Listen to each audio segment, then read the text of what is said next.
investigaciones que he realizado en la región, pero también a mi propia experiencia como hablante y como miembro de este grupo étnico. Bien. El contenido de mi presentación consta de las siguientes temáticas. Primero voy a hablar un poco sobre los otomíes y contextualizar un poco la región del Valle del Mezquital. Después me centraré en la organización comunal. Más adelante les hablaré un poco de la migración internacional y voy a finalizar con el desarrollo local. Bien, aquí les presento un cuadro de los hablantes de lengua indígena en México. Son datos de la encuesta intercensal de 2015, distribuidos por entidad federativa. En este caso pueden ustedes observar el estado de Hidalgo, a donde se ubica, digamos, la región del Valle del Mezquital, tiene un volumen importante de hablantes de lengua indígena en México y en términos relativos representa el 5.2%. Para el caso específico de Hidalgo estamos hablando de 14% de la población hidalguense mayor de 3 años que son hablantes de una lengua indígena. En cuanto al volumen de las lenguas habladas en México 2015, aquí podemos ver aún la preeminencia del otomí. Está situado, según los datos de la encuesta intercensal, en el 7º lugar y con un volumen de más de 308,000 hablantes, que representa más o menos el 4.2% en términos relativos. Sigue siendo, digamos, una de las 10 principales lenguas más habladas de México. En este otro cuadro yo les presento la distribución de estos hablantes de lengua otomí en el país. Y Hidalgo es el estado que encabeza la concentración de estos hablantes de lengua otomí, con cerca del 40%. Ahí podríamos resaltar, digamos, algunos estados que no necesariamente corresponden a este patrón de asentamiento histórico, como es el caso de Nuevo León y el Distrito Federal. En este mapa pues, vemos esta distribución espacial y podríamos señalar para el caso del Distrito Federal y el caso de Nuevo León a patrones de inmigración. Bien, en el caso de la distribución de los hablantes de lengua otomí en Hidalgo, según estos datos de la encuesta intercensal, representa la segunda lengua más hablada después del náhuatl, con más del 30%. Ahora, este grupo o estos hablantes de lengua otomí en Hidalgo se distribuyen y se asientan en 2 regiones geográficamente muy contrastantes, muy diferentes, que es la Sierra Otomí-Tepehua, que son 3 municipios básicamente, Tenango de Doria, San Bartolo y Huehuetla. Y en el caso del Valle del Mezquital, pues toda esta, aquí lo veo café, ustedes también lo ven café, pues que es otra zona totalmente diferente. Incluso uno como hablante del otomí del Valle, luego ya después de un tiempo ya uno se va entendiendo con los otomíes de la sierra. Hay muchas diferencias en la variante, ¿no? Bien. El Valle del Mezquital. Desde el siglo XVII vamos a encontrar nosotros esta imagen de una región famosa por su aridez, la miseria de sus habitantes indígenas y la explotación impuesta por terratenientes españoles. Incluso si uno hace una búsqueda en el Google, van a aparecer, digamos, diversas semblanzas o reseñas que dan cuenta todavía de esa imagen del valle. No hay un acuerdo de los municipios que lo conforman. Sin embargo, sí hay un consenso de que presenta 2 zonas áridas, 2 zonas contrastantes, una árida y otra de riego, y que ha sido una región de asentamiento histórico por los otomíes desde tiempos remotos. Yo quisiera puntualizar aquí 2 cosas. Una, de que no estamos hablando de una región homogénea, sino en una región donde podemos observar un desarrollo socioeconómico, desigual, polarizado, porque por un lado tenemos un espacio agrícola con niveles de productividad muy altos, donde se cultivan productos hortícolas que abastecen no solo el mercado local, sino algunas centrales de abastos como la del Distrito Federal o la Ciudad de México. Yo todavía no me acostumbro. Y otro espacio donde solamente se produce para el autoconsumo, donde se depende del temporal para cultivos básicos como el maíz principalmente y el frijol. Otro espacio donde podemos ver corredores industriales y fábricas de cemento principalmente, y en otros lugares donde está totalmente ausente. También podemos encontrar municipios donde abundan las aguas termales y a partir de este recurso natural preciado se han formado algunos proyectos turísticos, muchas de ellas operadas y administradas por organizaciones civiles y sociedades cooperativas que han convertido al valle hoy día en un destino turístico importante en Hidalgo y también en el centro del país. Eso por un lado. Por otro, quiero también resaltar esta situación que tuvo el Valle del Mezquital como laboratorio del indigenismo y de las políticas desarrollistas del Estado mexicano y también de la investigación. Por eso cuando Natalie me hacía la invitación dije, bueno, ¿cuál es la coyuntura de que hoy realicen un foro enfocándose a los otomíes del Valle? Después me gustaría platicar al respecto. Desde el indigenismo posrevolucionario ya podemos hallar misiones culturales en el Valle, podemos ubicar la Escuela Regional Campesina, que fue el MESHE después, y un instituto de investigaciones sociales que se crea paralelo a esta Escuela Regional Campesina, precedido nada más ni nada menos que por Manuel Gama. Más adelante, con el indigenismo institucionalizado, se van a crear una serie de organismos cuyo fin es el desarrollo socioeconómico de la población indígena.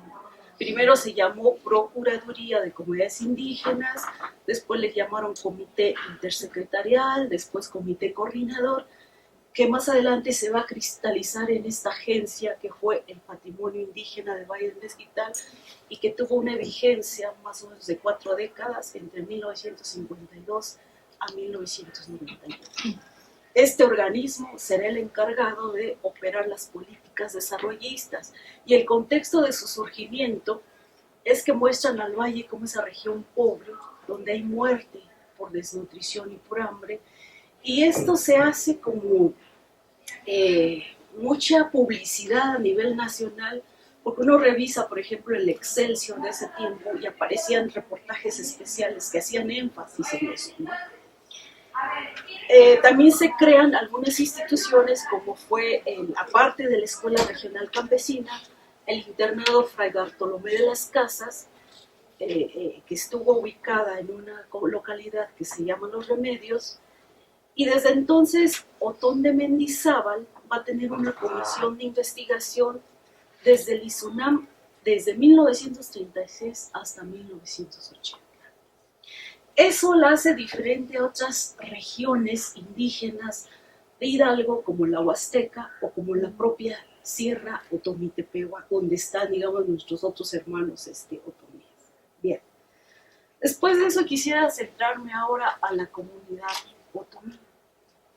La literatura señala estos 3 aspectos, digamos, que caracterizarían a la comunidad otomí, que son las relaciones de parentesco, el territorio y las relaciones de intercambio y reciprocidad. Yo me voy a centrar en estas relaciones de intercambio y reciprocidad, que van a dar forma o que explican en gran parte la organización comunal, articulado en estos 3 ejes: la asamblea, que digamos su traducción más allegada a la lengua sería como Mutsi, que es la máxima autoridad. De hecho, Araceli Burguete señala por ahí que tan solo su ausencia, su presencia, refleja procesos de indianización o desindianización en los colectivos indígenas. Es el espacio donde se delibera, donde se consensa, donde hay, digamos, toda una serie de acuerdos se toman y que todos, digamos, los que asisten a la asamblea estarían de acuerdo. La otra, la faena, que es este trabajo colectivo comunitario que en otros contextos, como los de Oaxaca, le llaman tequio o guelaguetza. Es este trabajo que se realiza hacia la comunidad y que explica en gran parte el desarrollo comunitario, que su traducción podría ser algo como Mutsa-Bafi.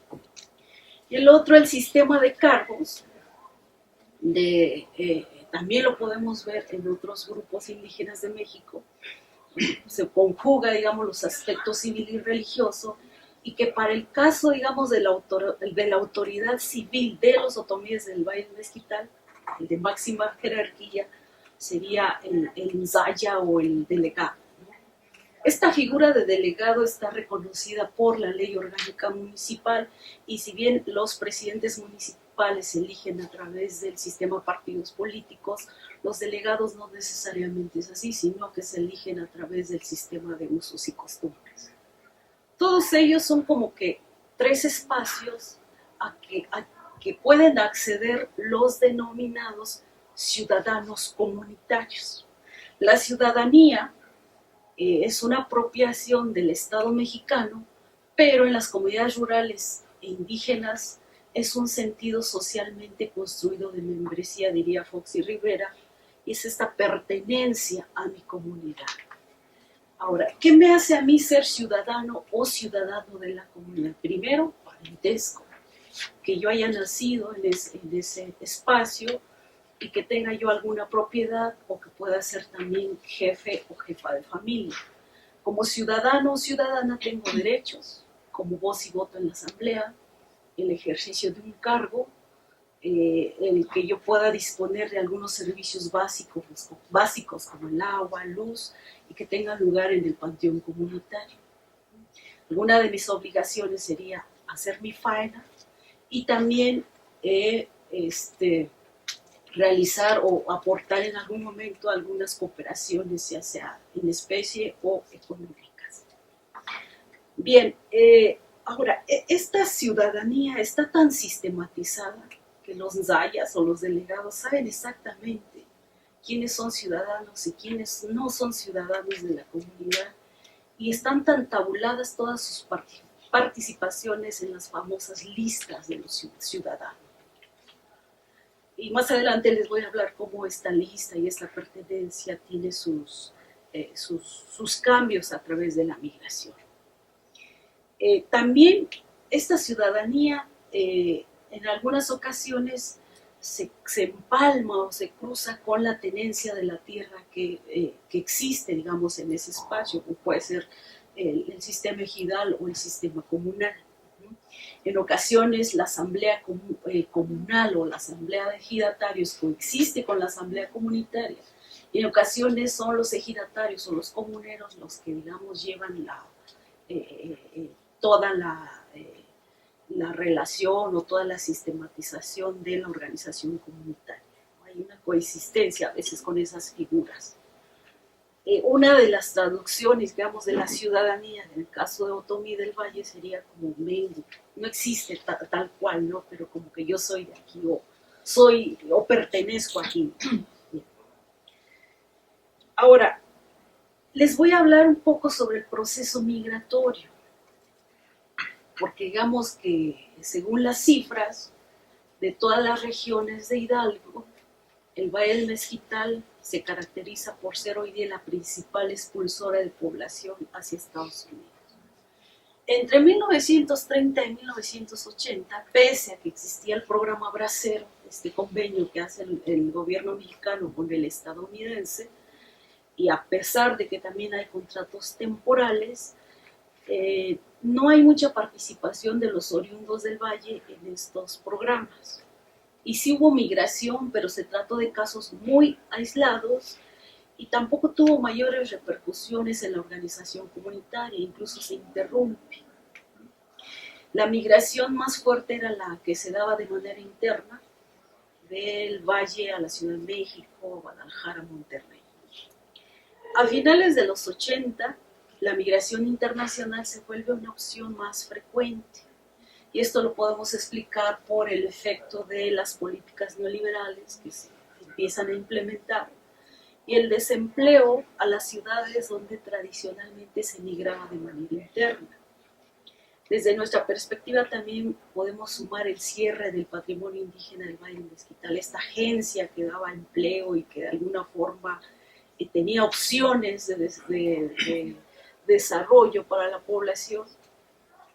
Y para esta década podemos encontrar también ciertos casos de personas que emigraron a Estados Unidos y que consiguieron la legalización a través del programa de legalización que se conoció como el IRCA.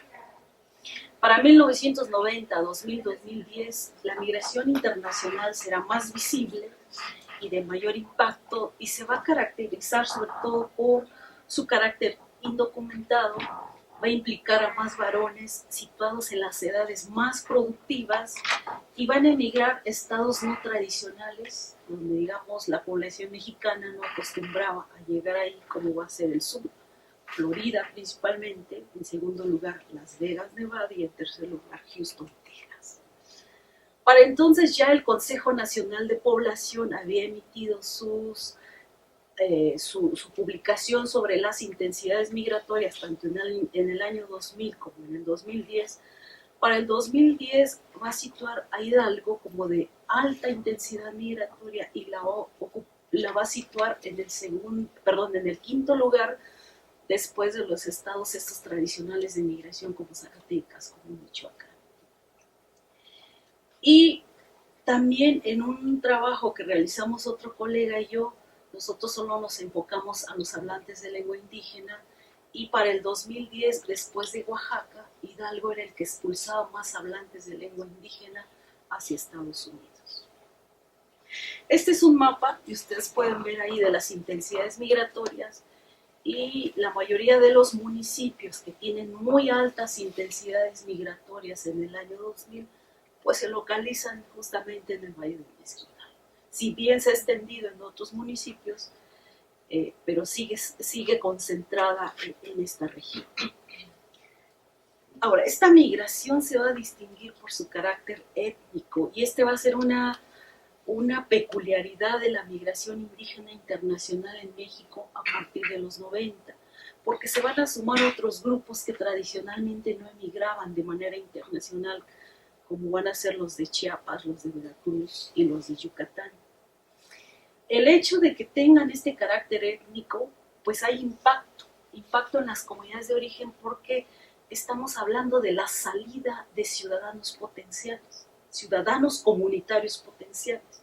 Ya por eso anteriormente les explicaba un poco la lógica de esta ciudadanía comunitaria. Este es un cuadro de los migrantes indígenas de Hidalgo y ustedes pueden percatarse ahí que de los migrantes, del total de migrantes, más del 80% eran otomíes. O sea, si bien es la segunda lengua más hablada y el segundo con volumen, no son los nahuas los que se insertan en este proceso, sino los otomíes. Va a haber efectos de esta migración internacional en esta forma de organización comunitaria, desde luego en la asamblea, en los cargos, en las faenas. Algunos por ahí hablan de que esta ciudadanía comunitaria del que yo les hablaba anteriormente se transnacionaliza. ¿Qué implica esto? Que se realizan estas prácticas desde la distancia, el migrante, pese a que está ausente, mantiene ese vínculo con su comunidad de origen. Hay bastantes modificaciones en los reglamentos de usos y costumbres, hay algunas cláusulas muy específicas para los migrantes. En el caso de mi comunidad, por ejemplo, cada migrante paga anualmente 2,000 pesos y eso es como el equivalente a faenas, cooperaciones y demás porque está ausente. Y así varias comunidades tienen como sus propias cláusulas y mecanismos. De género también, porque en las asambleas empiezan a acudir las esposas de los migrantes, algunas también ocupan algunos cargos en representación de sus esposos. Esta monetarización que no es nueva, pero un poco más intensa para el pago, digamos, económico de la faena, los sustitutos de envío a alguien porque yo no estoy presente físicamente, en fin, una serie de estrategias. Esto nos habla de una comunidad que se flexibiliza, que se readapta, pero no es un proceso armónico, sino también hay tensiones y conflictos ahí, sobre todo de género y de clase. Bien. Ahora, esta organización comunal también explica también desde nuestra perspectiva este desarrollo local que se expresa específicamente, que es lo que yo he estudiado en los últimos años, en estos proyectos turísticos. Les decía anteriormente que la zona del valle, una parte de la zona del valle tiene aguas termales y hay una asociación, la Asociación Nacional de Balnearios y Parques Acuáticos, sitúa a Hidalgo, digamos, entre los primeros sitios. La Asociación de Balnearios del Estado de Hidalgo nos habla de 79 proyectos, 51 de ellos se localizan en el valle. A nivel de corredores turísticos, el gobierno del Estado de Hidalgo ha establecido 7, siendo el de balnearios y aguas termales uno de estos corredores. Según la Secretaría de Turismo de Hidalgo de 2016, de la derrama económica que se dio durante los dos periodos de afluencia turística más fuertes, que fue Semana Santa y verano 2015, el 71% provino de los balnearios y parques acuáticos. En cuanto al total de turistas, pues más del 70% también correspondió al de balnearios y parques acuáticos, y no es casual, digamos, que el gobierno del Estado le apueste tanto a este sector. Bien. Para ser más concreta, quiero hablar de un caso muy específico de una comunidad que se llama Tlacotlapilco y que se ubica en el municipio de Chilcuautla. A grandes rasgos, esta comunidad era identificada ya como pueblo desde 1735.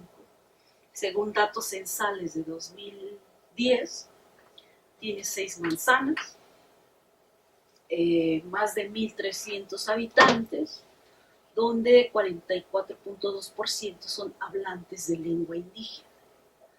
Esto de manzanas es una forma de organización también que persiste en el valle, donde una de las manzanas adquiere el papel de centro, y la pertenencia de estas manzanas se da por las relaciones de cooperación y trabajo. En esta comunidad, nosotros hemos visto un cambio religioso que data desde 1940, Romero, y un proceso de relignización muy interesante que se dio en los últimos años.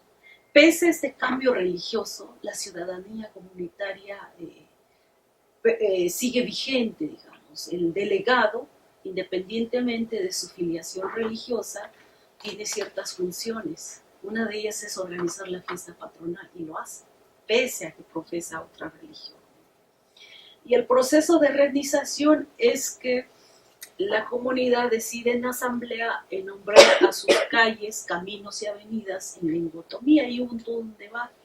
¿Por qué en otomí? ¿Por qué no en español? Entonces la conclusión a la que llegaron ellos, dijeron, bueno, pues es que tenemos un proyecto turístico y pues también hay que resaltar nuestras raíces, pero además creemos que es importante rescatar hoy día la lengua, ¿no? También vivió una migración interna también en los 50, 60, 70, y una migración internacional en los 90 que va a seguir este patrón. Hombres solteros, edades productivas, indocumentada, se va a dirigir a Las Vegas, Nevada principalmente, y a partir de esta migración se va a formar un club de migrantes que se llama Club Tlacotlapilco Las Vegas. Estos clubes fue también como resultado de la promoción del gobierno mexicano a partir de 2000 en adelante, con este programa federal 3x1 para migrantes. Entonces, una de las funciones de los gobiernos era como crear casas de migrantes en Estados Unidos y promover la realización de proyectos productivos a través del 3x1. Ellos tienen un proyecto de desarrollo turístico que es el Parque Acuático Ecológico Tlaco. Es una asociación civil hoy día y tiene alrededor 315 socios, pero tiene unas facetas que data desde los 70. Antes, la organización, digamos, y la administración del balneario o del parque acuático era responsabilidad de la asamblea comunitaria. Sin embargo, a partir de que ellos quieren administrar recursos y quieren protocolizar, digamos, acta y crear cuenta mancomunada, se convierten en una organización civil. Esto crea ciertos choques porque dicen, bueno, si todo lo decidíamos por asamblea comunitaria, ahora ¿por qué va a haber una asamblea de socios y una asamblea comunitaria? Sin embargo, esto lo hemos visto en varios proyectos turísticos como para cumplir o estar dentro de la legalidad del Estado mexicano, tienes que adquirir cierta figura jurídica, cooperativa, asociación civil, en fin, ¿no? Para que pagues impuestos, en fin, para que puedas protocolizar acta y demás, ¿no? ¿Cómo resuelven ellos? Asociación civil y organización comunitaria. Es que para pertenecer a la asociación civil tenías que ser un ciudadano, pero un ciudadano muy recto y cumplir, digamos, con un servicio de 5 años consecutivos. Entonces todos están muy preocupados de cuidar su récord, que le llaman el récord de faenas, el récord de cooperaciones, el récord de mi asistencia a asamblea. Y la lógica de la organización pues sigue esta lógica comunitaria para ser, como asociación civil tienen dos figuras, ¿no? El Consejo de Vigilancia y el Consejo de Administración, pero para ser administrador, digamos, del balneario del parque acuático tienes que haber sido previamente autoridad comunitaria, no puedes ser administrador si antes no tienes digamos, toda esa trayectoria. Hay un bienestar y un desarrollo con otras dimensiones, no necesariamente económicas. Por ejemplo, una de ellas el financiamiento de la fiesta patronal, otra de ellas, o el financiamiento de las fiestas de estas iglesias cristianas, que hay 3 en esta comunidad. Y otro tipo de festividades que no necesariamente se monetarizan. Ha habido acompañamiento del Estado, sobre todo en las últimas facetas, con la Comisión Nacional para el Desarrollo de los Pueblos Indígenas, pero mantienen esa autonomía en la administración y en la organización. Bien, algunas reflexiones de todo esto que les he hablado. Esta forma de organización comunal me parece que presenta sus intensidades en algunos municipios que conforman el valle. Es muy fuerte todavía en Izmiquilpan, Cardonal, en Chilcuautla, en Alpajayucan, y explica la reproducción de la comunidad, el caso de la migración internacional más allá de las fronteras físicas. Se observa un mantenimiento de la membresía desde la distancia. Los migrantes realizan diversas estrategias para mantener esa permanencia. Y por otro lado también explica en gran parte la naturaleza de estos proyectos de desarrollo turístico. Ahora, estas comunidades no necesariamente son inmutables, también están experimentando cambios sociales muy constantes. Una de ellas, la inmigración de la que ya les hablé, pero también de procesos de inmigración. Una de las causas de ella ha sido la parcelización de la tierra. Ahora con la reforma agraria ustedes saben que se puede vender la tierra y algunos ejidatarios comuneros han vendido sus parcelas y han llegado personas ajenas, le llaman, a la comunidad, y hay todo un debate porque entonces dice, ¿cómo los incluimos? Pues ya llegó, no tiene la culpa de que haya adquirido una parcela, pero bueno, le damos voz y voto en la asamblea, no le damos, a qué tiene derecho, a qué no tiene derecho, ¿no? Y también esta incursión empresarial de estos miembros de la comunidad vía proyectos estos de desarrollo turístico. Ustedes a lo mejor han escuchado de las grutas Tolantongo. Estas grutas también son administradas por una cooperativa. También hemos estudiado ese caso y una de las cuestiones que hemos observado con Grutas Tolantongo es cómo estos ejidatarios empiezan a incursionar en un proyecto de gestión empresarial y cómo de repente ese proceso les implica muchos retos, retos de generación, retos de cómo incluir, cómo excluir, quién sí, quién no, cómo distribuir los recursos. Nos refleja y nos habla de tanto de la migración internacional como de del desarrollo y fomento de proyectos ecoturísticos, procesos de cambio y de adaptación de la comunidad. Vemos cuestiones de relevo generacional, estos mecanismos de los que le decía quién sí pertenece, quién no pertenece, quién tiene derecho, quién no tiene derecho, y complejiza fronteras de género y también de clase. Una de los cambios más sobresalientes con la migración internacional pues ha sido de género, pero no es el único factor. También las mujeres pueden ser ciudadanas en algunas comunidades por su escolaridad, por ser jefa de familia, por diversos mecanismos. Yo hasta aquí dejaría mi presentación y más bien abriría yo el espacio para algunas preguntas, comentarios, sugerencias que ustedes tengan. Muchas gracias por su atención.